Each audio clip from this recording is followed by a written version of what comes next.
vamos a meternos de lleno en una de las escenas más famosas, más icónicas de la historia, la entrada de Jesús en Jerusalén. Todos tenemos en la cabeza esa imagen, ¿verdad? De celebración, de palmas, de multitudes. Pero, un momento. ¿Y si detrás de todo eso se esconde una realidad mucho más tensa, mucho más peligrólica? ¿Fue de verdad una procesión triunfal? ¿O fue más bien el primer movimiento en una partida de ajedrez política que acabó en tragedia? Si cerramos los ojos un instante y pensamos en el Domingo de Ramos, ¿qué es lo que vemos? Pues casi seguro, la imagen que nos viene es algo muy parecido a esto. Exacto. Esa es la imagen clásica, la que se ha grabado a fuego en nuestra cultura popular durante siglos. Jesús, aclamado como un rey, entrando por la puerta grande en la ciudad santa. Una escena que parece de pura alegría. Pero claro, la historia casi nunca es tan sencilla como una pintura. Y aquí, justo aquí, es donde empieza nuestra investigación. Porque en el momento en que los historiadores se ponen a rascar en la superficie y a examinar las pistas, la escena cambia por completo.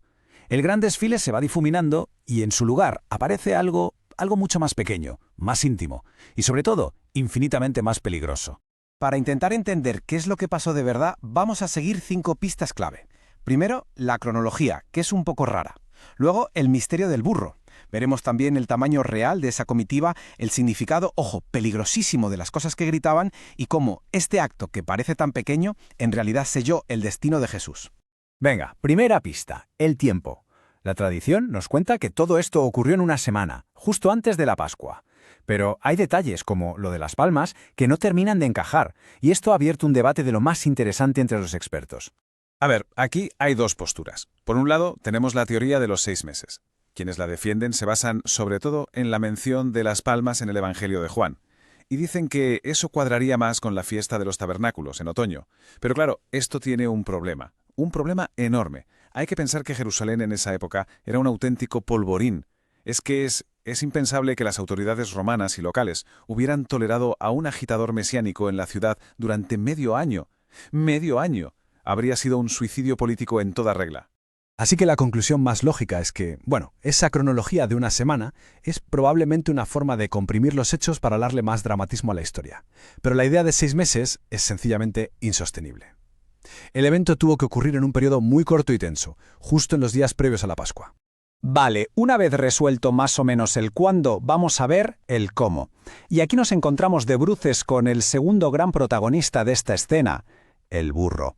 Todo un símbolo de humildad que, cuando lo miras con lupa histórica, resulta que es un problemón. El relato más antiguo que tenemos, el de Marcos, nos cuenta una historia que suena casi a un cuento de hadas. Los discípulos van a una aldea, encuentran un pollino que, mira qué casualidad, nadie ha montado nunca, y se lo llevan con una especie de contraseña mágica. El Señor lo necesita. Y ya está. A ver, vamos a pararnos un segundo y a pensar como alguien del siglo I. Primero, un animal de carga era un bien de lujo. O sea, el equivalente a un tractor o un 4x4 de hoy en día. No es algo que se preste así como así con una simple frase. Segundo, y esto es clave, la historia encaja demasiado bien con las profecías de la Biblia hebrea. Esto huele como mínimo a una construcción teológica para demostrar una idea, no tanto a un hecho real. Y esa idea que se oye a veces de un amigo rico, eso es un parche que se inventó mucho después para tapar este agujero de la historia. De hecho, es que el evangelista Mateo lo lleva a un extremo que es casi cómico. En su afán por cumplir la profecía al pie de la letra, acaba describiendo una escena que es físicamente imposible. Jesús montando a la vez en 2 animales. Es la prueba definitiva de que para los que escribieron estas historias, el mensaje teológico pesaba mucho, pero mucho más que la precisión histórica. Bien, si la historia del burro parece más un símbolo que una realidad, ¿qué pasa con la famosa multitud? Esa imagen de toda la ciudad aclamando a Jesús. ¿Se sostiene? Vamos a verlo. Si leemos los evangelios en el orden en que se escribieron, vemos un efecto bola de nieve clarísimo. En el más antiguo, Marcos, es un grupo bastante modesto, los que iban delante y los que seguían, pero a medida que la historia se va contando y recontando, con Mateo, Lucas y luego Juan, esa comitiva se va inflando hasta convertirse en una numerosa muchedumbre. La leyenda, como vemos, va creciendo con el tiempo. Y aquí llegamos al quid de la cuestión, la pura y dura realidad política. Hay que imaginarse Jerusalén en Pascua, una ciudad a reventar, llena de peregrinos, con una tensión que se podía cortar con un cuchillo. El prefecto romano, Poncio Pilato, estaba allí con sus legiones, y no precisamente para celebrar, sino para aplastar cualquier conato de rebelión. Un desfile masivo aclamando a un rey de los judíos no habría durado ni 5 minutos. La respuesta de Roma habría sido inmediata y salvaje. Así que la única forma en que Jesús y su gente pudieran haber sobrevivido a ese día es si aquello no fue un desfile multitudinario, sino algo mucho más parecido a una acción de guerrilla simbólica. Una procesión pequeña, casi furtiva, de su círculo más íntimo de Galileos. Un grupo capaz de moverse por la ciudad sin hacer saltar todas las alarmas de las autoridades al instante. Quizás el grupo era pequeño, sí, pero lo que gritaron fue una auténtica bomba de relojería. Las palabras que eligieron ese día fueron mucho, pero mucho más peligrosas que el tamaño de su procesión. Y de nuevo, si miramos los textos por orden, encontramos la clave. En el relato más antiguo, el de Marcos, el grito es todavía un poco ambiguo. Bendito el reino que viene. Habla de una esperanza, a futuro. Pero en los evangelios que se escriben después, esa ambigüedad se esfuma. El grito se convierte en una proclamación directa, sediciosa. Bendito el rey. Ya no hablan de un reino, señalan a un hombre concreto. Y es que tenemos que entender qué significaba la palabra Mesías para un romano del siglo I. No era un concepto espiritual, que va, era una declaración de guerra. Significaba el rey ungido, un líder político-militar que venía a restaurar el reino de Israel. Dicho de otra forma, era un desafío directo al poder del César. Era traición y se pagaba con la muerte. Bueno, pues vamos a juntar todas las piezas de este puzzle. Tenemos un evento pequeño en tamaño, pero con unas palabras absolutamente explosivas. Y todo ello ocurriendo justo en el corazón del poder, tanto romano como sacerdotal. ¿Cuál fue el resultado final de todo esto?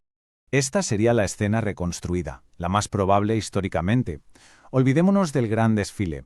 Hay que imaginar más bien un acto de teatro político callejero, rápido, audaz, un pequeño grupo de galileos que entra en la capital y proclama a su líder como el auténtico rey. No fue una celebración, fue una provocación deliberada, una declaración de intenciones con unas consecuencias, como veremos, fatales. ¿Por qué esta entrada no fue un acto aislado? Fue la primera ficha de dominó en caer, la primera parte de lo que se podría llamar una tríada fatal. Primero la proclamación mesiánica en la entrada, después el desafío a la élite sacerdotal en el templo y finalmente la confrontación directa con el poder de Roma a cuenta del impuesto. 3 actos que lo pusieron en una trayectoria de colisión de la que ya no podía salir. En definitiva, aunque no fuera la gran procesión que nos cuenta la leyenda, esta pequeña y audaz entrada fue la chispa que encendió la mecha.